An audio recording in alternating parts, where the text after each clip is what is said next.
Hi, this is Swapnil Bhartiya and welcome to TFR Insights. And today we have with us Rana Gujral, CEO of Behavioral Signals. Rana, first of all, welcome to the show. Thank you, Swapnil. It's a real pleasure to be on the show.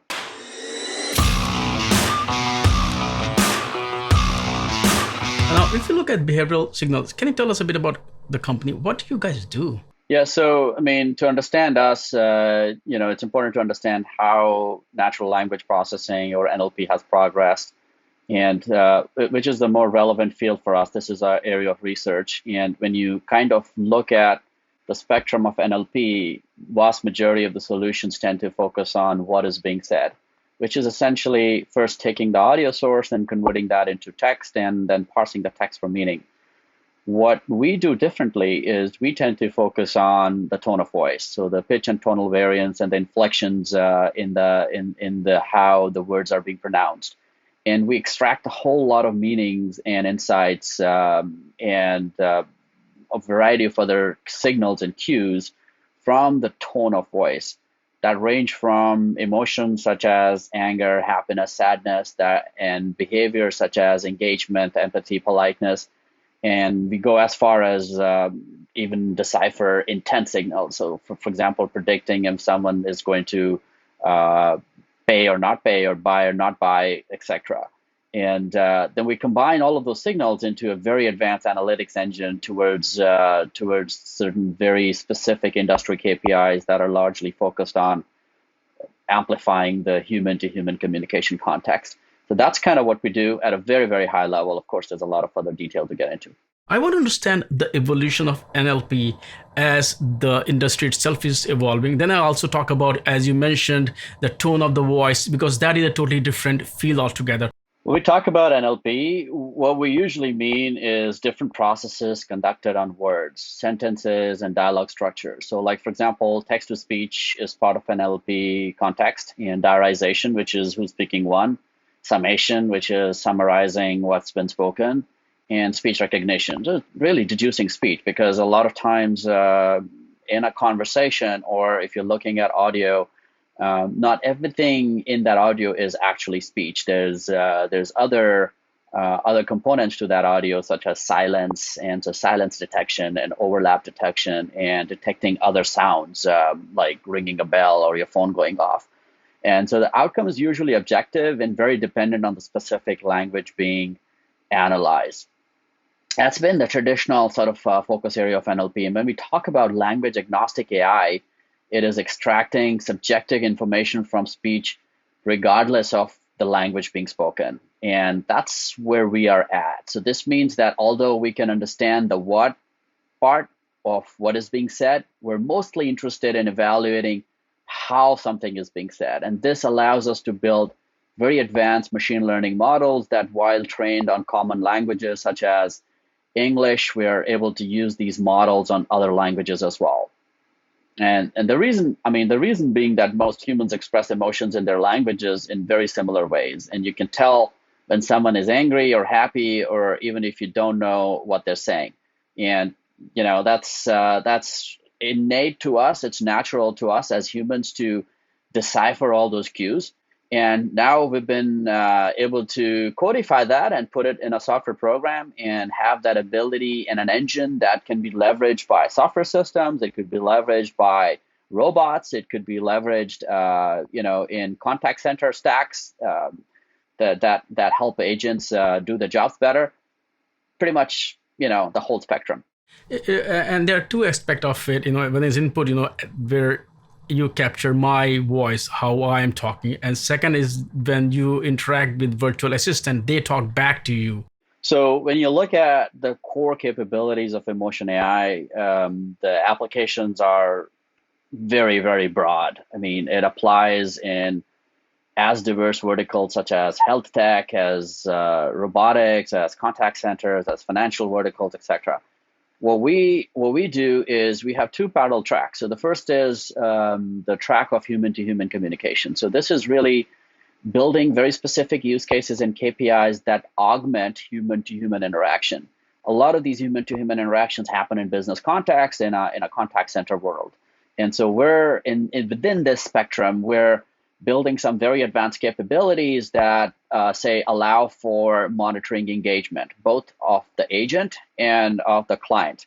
Monitoring customer satisfaction, so measuring customer satisfaction scores real time, not after the fact, but at the moment or in the moment. Building tools that analyze a conversation that's happened after the fact. So for audit process, for compliance process, and also for taking that insight and using that for training and for coaching and helping the agents do their jobs better.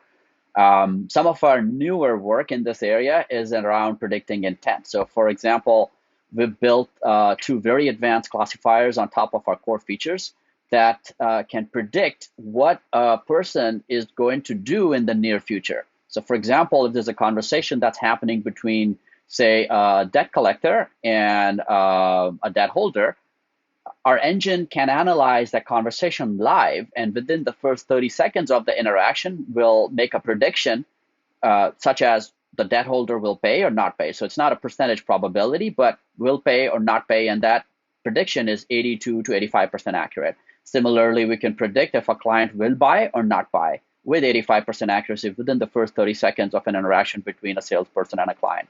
And so there's a lot of science that goes in terms of sort of how we're able to do it and why is it so accurate, but there's a spectrum of use cases. On the other track, there is this whole world of human to machine communication. So there, we're taking the dynamics of human to human and modeling that out in the human to machine. So for example, when we talk about NLP, that was your first question, how the world's progressed. We've seen a lot of excitement with NLP. ASR and speech to text was considered cutting edge technology up till, say, like 5 to 7 years ago, which was the talk of the town. But fast forward into 2020, speech to text is a commoditized tech. It's no longer cutting edge. There's 3 to 4 dozen companies providing this capability, and large companies like Microsoft and Google are making it available next to free. So that's commoditized. So what's next? Now, if you look at the voice assistant paradigm, and there's a lot of excitement about that, which was the promise is to have these voice assistants really replace a human in our lives and really be a companion. But has it really happened? Not really. Like, so for example, if I ask you a really simple question and say, Swapnil, would you like to do this? And you respond to me, let's say we are having a friendly conversation, and you respond to me with a very sarcastic sure. Now, I can understand what you mean by sure, and I know that technically that translates into yes, but I also sense sarcasm in your voice, which is natural ability that all humans have to sense emotions and other behaviors in voice and tone of voice. And because of that, my natural response will be, okay, maybe now's not a good time. And that's what makes that interaction more meaningful. Now, imagine how that very simple question, one-line question with one-word response looks like in a multi-billion-dollar project such as Alexa. So if Alexa asks you that question and you respond back with a very sarcastic sure, she's like, great, let's do it. And that's the one reason why where that entire interaction between humans and voice assistants or humans and robots, or for that matter, voice chatbots has plateaued. And it's not really going to the next level. It's not exciting anymore. I mean, you talk to a machine, you know it's a machine because the machine has no clue how you're feeling. It can very accurately translate your audio into text, and it can very accurately search for things, but you know it's a machine because it doesn't have a clue of how you're feeling at a moment of time. And that's what makes the conversation meaningful. And so what we are doing is we're changing that. I mean, we have the ability to take that piece of human brain that makes that possible, put it in a machine, and then have that machine be very much like a human. And being human doesn't just mean translating audio into text and searching for things and coming up with answers. It means relating to how I feel and what I mean, and that depends on how the conversation is going to progress. If you don't have that ability, it's a very transactional. Do this, do that, switch on the lights, play the music, open the door. That's where we're going to be at for the next many, many years. I'm just kind of, this is kind of getting into the nuances of it. Primarily, even if you target English language, when it comes to tone, as you said, it may be sarcasm. Different people from different culture, whether you're French, whether you're German, whether Italian, or maybe you're Indian, that nuance also change how you react and talk, even if you speak English. Yeah, I mean, the science behind how we talk. I mean, voice emerges from vocal systems via complex movements that involve abdomen, larynx, tongue, as well as cavities from the vocal tract that filter airwaves and produce a resonance effects. That's not where we want to go into this discussion. But voices convey an inborn and learned emotion signals like screams, sobs, laughs, and their sounds may be affected by emotion-induced psychological changes of the vocal system. So that includes changes in breathing and muscle tone, and I mean, vocal expressions in context of speech or speech melody or prosody, yeah, is very different from the words that you're choosing to use. So when you're looking at that, and we can measure all of that, right? So now the question is, are different humans doing this differently? Like, say, if you are, speaking, if you're like, say, from Italy, and you're speaking in you're interacting in very passionate, emotion-rich conversation. Is that different from, say, some other cultures where you're speaking in softer undertones? Yes and no. Well, the difference is that the baseline is different. And once that baseline is curated and created, the inflections from the baselines are very similar. We all speak the same way. We all vary from that baseline in a very similar, almost identical fashion. So for us, we've worked on multiple different languages. And if there's a language set or a cultural set that we haven't worked on before, all we really need is 30 minutes of audio. And that 30 minutes of audio generally roughly translates into, say, 100 calls. And using that small amount of data, we could recalibrate the engine towards a newer language set baseline and get the same results and similarly accurate results. So we're much similar than we think that we are across cultures, across languages. And as a result, I mean, our technology is language agnostic. A lot of the use cases that we apply into, for example, we started to work with a bank where we solved for collection outcomes for people who are falling behind on their payments, and we built a matching engine that matches the right agent with the right customer. But we did that by creating behavioral profiles that were purely derived from analyzing audio, focusing on tone of voice, where we never use an underlying ASR, which means we actually don't know what is being said. We don't care what is being said. We don't care if the language that we're working on is French or German or Korean or Greek, and it's language agnostic. Excellent. Now I'll just switch the gear and talk about the role voice play when it comes to identity, not exactly management, but like there's facial recognition, there's voice recognition. We also use fingerprints. Which of these three is kind of, I'm not talking convenient, but more safe or more secure and kind of safer? So there are two different attributes, right? So, I mean, one is, from the level of accuracy perspective, and then there is also, you use the word safe, and we'll talk about that. It is easier to show happiness or anger with our face than to show it with our voice. And there's a lot of studies that have done. The most interesting of them has been by Professor Krauss of Yale University, where he's done a very specific study that measures emotions from audio and emotions from facial expressions. And what he found was that when he was measuring just the emotions derived from audio, he had a much higher accurate read than when he was looking at the facial expressions or even facial expressions along with audio. And so the question is then, why is that case? Well, because we as humans are actually very adept at masking our emotions on our facial expressions, including our body language. Especially in a professional context, we're very well trained to not frown or eye roll or use our hand gestures to show something. So oftentimes when you're looking at the facial expression, you're getting a lot of false reads, and that throws you off.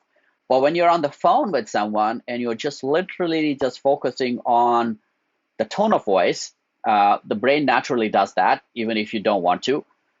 You have a much higher read because we suck as humans in masking our emotions in our tone of voice. What we feel comes out. We cannot hide it. I mean, if you're feeling engaged, we'll sound engaged. If you're feeling disengaged, we'll sound engaged, disengaged. If you're feeling happy, we'll sound happy. And so it is vastly more accurate, and voice is vastly more accurate in defining what a person really feels compared to face or body language, or for that matter, any other mode of expressing emotions. So that's one. I mean, the other thing is safe. I mean, I wouldn't necessarily use the exact word safe, but it's safer for, say, user privacy. I mean, our technology, one, analyzes on an anonymized voice recordings, and B, it works on how something is being said, not what is actually being said. So this means we can analyze a voice recording in any language without knowledge or translation of that language, meaning we don't have to know what is being said. And so it's safer to use in a business context because full privacy of the conversation is maintained. There's no GDPR violations. There's no concerns around redaction or now dealing with the text. Like, so for example, in a lot of specific AI solutions, when you're converting that audio into text, and that audio might be sensitive audio, like, you might be talking to a bank for a loan, so you're talking about your social security number, or for that matter, a whole variety of other things. Um, Now you got to deal with that. Now that you've converted the audio into text, you have to deal with that text. You have to redact private information and store that somewhere. So all of that is a challenge. That's a problem, and I think that's not needed in the solution that we have. You have covered a lot of points there. When I look at the question, so thanks for that. What are the industries, if you look at where it makes more sense as compared to others? Which are the critical ones? Wide variety. I mean, I think the solutions are applicable in a wide variety of industries, wide variety of sectors. I think there's a few. I mean, currently we're focused mostly on human-to-human contact, so we're very centered around implementations that manifest themselves in call centers, and that's industry agnostic. I mean, every vertical has a call center.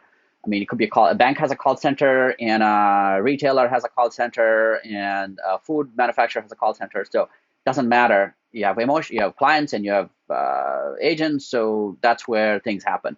But other industries, voice assistants, we talked about that. It's very, very interesting. That whole paradigm is here to stay. I mean, voice is the most primal mode of communication. We want to talk to things. We don't want to touch things as if possible.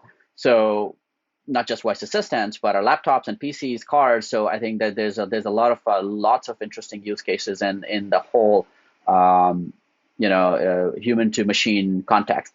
Vehicles, like, there's some exciting work that's happening where vehicles can detect cars can detect emotions like distress, anger, reduced attention, assist the driver accordingly. So there's a variety of different use cases there. Probably the most exciting would be health tech. Really sort of detecting health cues and other aspects, and also empathy cues for our healthcare providers. I mean, in the health tech context, I mean, the primary job of a healthcare provider or a doctor it was essentially meant to be empathetic, but it's become very transactional. So, I mean, if there's things that we could do to help improve that paradigm, I think that's where emotion AI can make a very, very big impact. Right. If you look at the current crisis that we are going through, it is going to change the way a lot of industries operate, and a lot of things will move to remote. What role would voice play there? Because the physical interaction will kind of come down a bit. Yeah, that's a question that now we're asking ourselves, which is, in this new normal, uh, companies like Twitter, Facebook, Google, across the board have everyone sort of said to their employees, work from home the entire year, maybe forever. And even if they don't do that, that's here to stay, because we've realized that it's possible and it's a preference. And for the most part, it actually economically makes sense. You don't have to have expensive real estate for offices, etc. And so that's a trend that's not going to go away. It's going to accelerate. It's not all good, because at the end of the day, you're also going to now deal with a situation where there's a reduced personal, physical, context and touch points. And so with that, there's going to be other problems. I mean, there's going to be problems around how do we relate with our team members, and how do we, like, so for example, I was just discussing this with someone the other day. Typically, if you have a key decision to drive together with a group of people, it could be, a business discussion, or it could be just a personal thing. You derive that by relating to how people are feeling towards whatever you have to say. If you have a particular agenda and you're driving a certain point, and you're talking to them, you're touching them, there are pats on the backs, there's handshakes, and you're in the room, you're getting those vibes to see who's in, who's not in. Now, if we're going to now do most of this over Zoom calls, all you see is what the person's saying and what the person's, and what you're hearing, but you can't really, you're missing the personal touch. And so you need now tools to get help. I mean, you need to help understand how someone's feeling. Is the person's in or not? The person's saying, yes, I like it. Does the person actually like it? And does the person like you? And I think those are important things that will now come to the front and center of voice interactions, which will become the norm versus the side thing. And I think these tools will come into play. The other thing is about personalization. It's all about personalization. So it's not just one more customer calling into support that gets routed to the first available agent. It's finding the right agent to respond to the customer. Empathy is a huge factor when it comes to building a relationship with a customer. And so is our personal ability to relate and respond appropriately to the needs of the customer. And as a skill and that businesses need to start evaluating and implement that in their outward-facing acts. And so you expect empathy and understanding to be the norm. And I think now that's going to really come to the front and center of all our interactions. So I think there's some big changes to come.